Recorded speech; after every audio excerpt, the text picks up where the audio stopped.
जब हम लोग थाने पे जाते हैं तो लोग शिकायत करते हैं कि साहब हमारा मुकदमा नहीं लिखा गया, हमारा मुकदमा एप्लीकेशन दीवान जी ने रख लिया है, इस पर कोई कार्रवाई नहीं कर रहे हैं।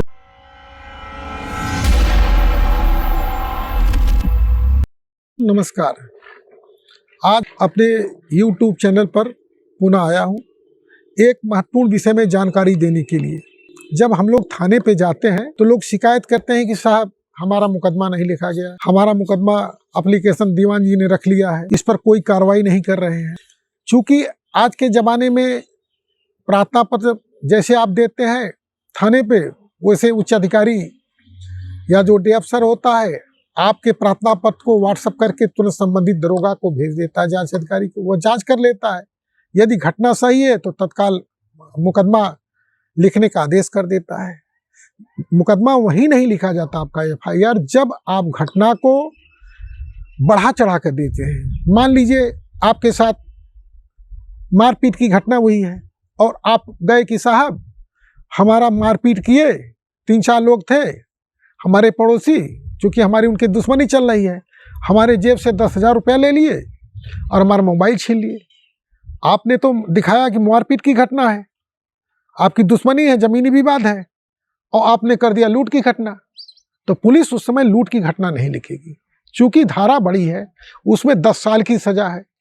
394, 392 की घटना है। और रियल घटना क्या है?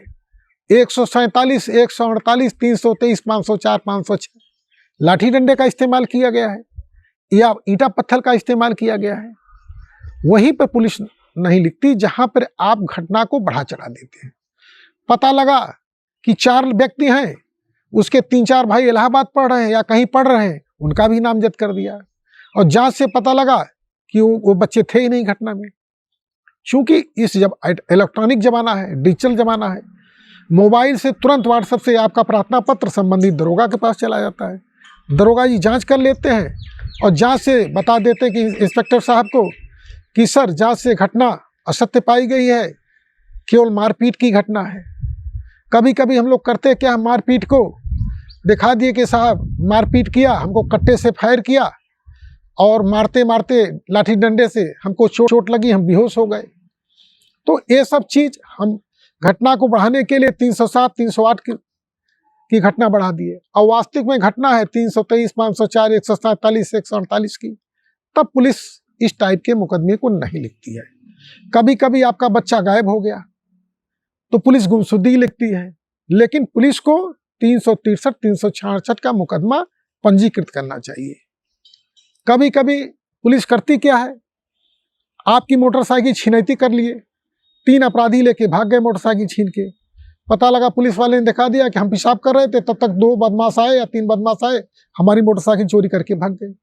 तो यहाँ पे पुलिस गलती करती है कहीं स्थान पे। उसका रीजन ये है कि पुलिस चाहती है कि हमारा आपराधिक आंकड़ा भागे न, अधिक न जाए। नहीं तो अधिकारी चढ़ बैठते हैं कि भाई तुम्हारे क्षेत्र में इस प्रकार की घटना घटित हो रही है, आपको हटाया जा सकता है, आपको पद से हटाया जा सकता है।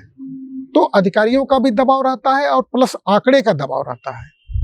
लेकिन यदि आप वास्तविक घटना लिखते हैं, आपके साथ जो मारपीट की घटना हुई है, जितने लोग घटना में सम्मिलित हैं, यदि 4 लोग सम्मिलित तो 4 का नामजद करिए। पता लगा वकील के बहकावे पे, पास पड़ोसी के बहकावे पे आप जो घटना में सम्मिलित नहीं हैं, उनका भी नाम लिखा देते हैं। उसके वजह से ये होता है कि वो भी आप उनसे, उनकी भी आपसे दुश्मनी हो गई, और दरोगा जो है जांच किया, जांच से उनका नाम निकाल दिया, और आप कुछ भी नहीं कर सकते। इसलिए कि इलेक्ट्रॉनिक का ज़माना है, कहीं वो कैमरे में बैठा है, कहीं CC कैमरे में बैठा है, कहीं मोबाइल से वीडियोग्राफी करा रहा है, तो घटना भी आ जाएगा।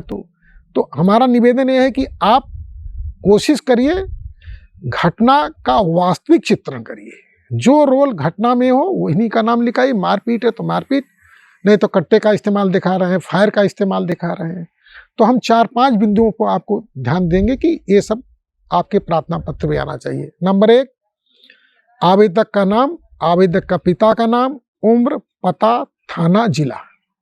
दूसरी बात है, जहां घटना हुई है उसका तारीख, समय और स्थान अंकित होना चाहिए। तीसरा है झगड़े का कारण, पुरानी दुश्मनी है कि एकाएक घटना हुई है। और उसमें जो लोग सम्मिलित हैं मारपीट में उन्हीं का नाम हो। यदि उन्होंने डंडे का इस्तेमाल तो डंडा दिखाइए, यदि ईंटा पत्थर चाहे ईंटा पत्थर दिखाइए। अनावश्यक रूप से कट्टे का इस्तेमाल, पैसे की छीनने की घटना अगर ना हो तो उसका अपने प्रार्थना पत्र में विवरण अंकित न करें। अगर इस प्रकार का प्रार्थना पत्र ले जाते हैं तो आपका प्रार्थना पत्र अवश्य लिखा जाएगा, उस पर FIR अवश्य लिखा जाएगा। इसके बाद भी यदि आप संतोष नहीं है तो आप अपने उच्च अधिकारी श्रीमान CO महोदय के समक्ष जा सकते हैं। CO महोदय भी संबंधित SO से बात करके या प्रार्थना पत्र जांच करके आदेश देते थे। जांच करने के बाद 2-3 दिन बाद प्रार्थना पत्र आ जाता है। अब तो तुरंत आ जाता है, संबंधित व्हाट्सएप किए, दरोगा आके बता देता है। अगर उसके बाद भी आप नहीं संतुष्ट हैं तो कप्तान साहब के जाए। कप्तान साहब ये समझते हैं कि इस पर FIR दर्ज कराना है तो आदेश कर देते हैं, नहीं तो ऑनलाइन संबंधित SO से डायरेक्ट बात कर लेते हैं, मोबाइल से आपको सुना देते हैं कि देखो घटना मारपीट की है, तुम लूट की दिखा रहे हो, छिनैती की दिखा रहे हो, अपनी लड़की का ब्लाउज फाड़ के दिखा रहे हो, 354 दिखा रहे हो, तो कृपया करके इस टाइप की बातें प्रार्थना पत्र में न लिखें। अगर आप इसके बाद भी संतुष्ट नहीं है तो माननीय न्यायालय में 156(3) में मुकदमा दायर कर सकते हैं और उसमें भी माननीय न्यायालय जो है संबंधित थाने से रिपोर्ट आख्या मांगता है। यदि वो संतुष्ट होता है तो आपके प्रार्थना पत्र पर बेचना का आदेश देते हैं और नहीं तो आपका खारिज कर देते हैं। यह वीडियो मेरा आपको कैसा लगा? अच्छा लगा तो लाइक करिए। अगले वीडियो के साथ पुनः मुलाकात होगी। धन्यवाद।